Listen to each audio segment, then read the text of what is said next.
Hello, friends. This is Dave Hurwitz, executive editor at ClassicsToday.com, here with random reviews from the Overflow Room. Yes, and now we've finally got through Mendelssohn, and we're back in the Miscellaneous M's. And there's some very interesting Miscellaneous M's, I have to say. For example, this guy, Johann de Meij, who was born in 1953 and is still with us. His Lord of the Rings, Symphony No. 1 for concert band. It's for wind and percussion. Really kind of cool and fun. The movements are marked.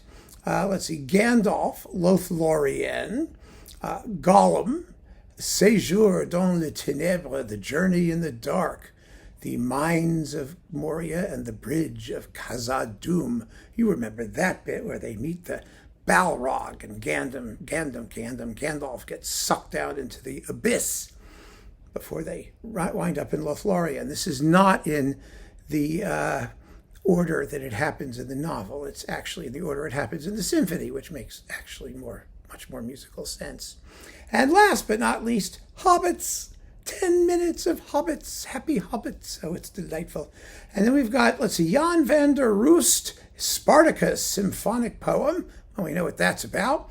And André Jutras, a Barry North celebration. Well, this is on ATMA, it's Canadian, so they have to do something Canadian. And it's lots of fun. It's really fun. If you're a band person, you probably know this already, but the rest of the universe probably doesn't. So yeah, give it a shot. I mean, you won't be sorry.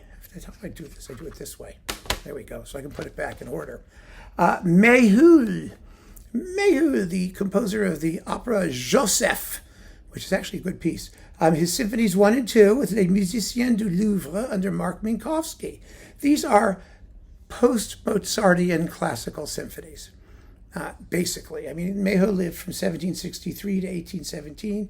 That's the style. They're lively, they're attractive, they're the kinds of things that would appeal to people in France at the time. Also, Haydn's Paris symphonies, they're in that area, though not as good, frankly, as Haydn's Paris symphonies. But then what is? I mean, who are we kidding, right? Great stuff. Then I've got a whole pile of Metner. People all say, why don't you talk about Metner more? Because Metner has his fans, especially among pianophiles. He has some serious fans. He's been described as Rachmaninoff without the tunes. And that's a very good description of him, because his music is dark and elegiac and brooding and very Russian. And it has some lovely melodies. Let's not kid ourselves. But Rachmaninoff has unbelievable melodies. And his aren't as unbelievable as Rachmaninoff's. It's not a crime. He wrote beautiful, beautiful music. And once you get to know it, and you get to know his particular style and his limited but still very moving and expressive emotional range, then you'll enjoy it. And this is very, very enjoyable. We have the Marc-André Amelin set of the complete sonatas. I have a couple of these. I got one upstairs and one downstairs. I'm on 4 discs, 4 hours, 38 minutes. There's some terrific stuff in here. And he has more than just the sonatas. He's got, 2 fairy tales, and there's the Sonata Skazka, the Sonata Tale story in C minor, which is absolutely marvelous. And the Night Wind, Opus 25, number 2, the Sonata in E minor. That's one of his most famous. And let's see, Forgotten Tales, yes. Forgotten Melodies, volumes 1 and 2, Vergessene Weisen. Oh, that's so romantic, right? Liszt did the same thing too. Vals oubliées, forgotten waltzes.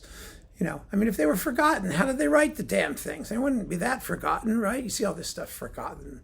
It's like Sviatoslav Richter, the lost recordings. Well, here they are on CD. I guess they're not lost anymore. They should call them the found recordings. Well, these are the found melodies. But they're beautiful. They're wonderful works. I mean, they really are. You got to get to know them. Give them some time. You'll find them enjoyable. And Metner wrote 3 piano concerti, and I have them here. We've got, concertos 2 and 3 with Nikolai Demidenko and the BBC Scottish Symphony under Jerzy Maksymyuk on Hyperion, and we have exactly the same disc twice. Don't ask me why. How this happened, I have no idea. But I wound up with two of them, so there they are. And more, this is all Hyperion, by the way, the Ameland and these concerti, and this one too, Dmitry Alexeyev with the BBC Symphony and Alexander Lazarev. This is the Piano Concerto number 1 in C minor and the Piano Quintet in C major. Opus posthumous. Ooh, it's posthumous. These are, like I said, extremely well crafted and beautifully performed here works that are worth getting to know. The concerti are beautiful. I mean, they really are. And here we have Concerti 1 and 3 on Naxos with Konstantin Sherbakov and the Moscow Symphony under Vladimir Ziva. Really first-class stuff. I mean, he was a seriously good composer. I keep saying this. And, you know, all the people who know his music, of course, insist on that. And nobody else cares. And probably nobody else will, because you'll hear it and you'll go, ooh, it sounds like Rachmaninoff, only without the tunes. Oh, well, there's nothing wrong with being a connoisseur's composer. There really isn't. As long as the stuff gets recorded and it's beautifully played and performed, then those who are in the know will have the opportunity to enjoy it and look down snobbishly on those who are not in the know, which is part of the reason we're in this. So there you go, my friends. Keep on listening. Thanks for joining me. Take care.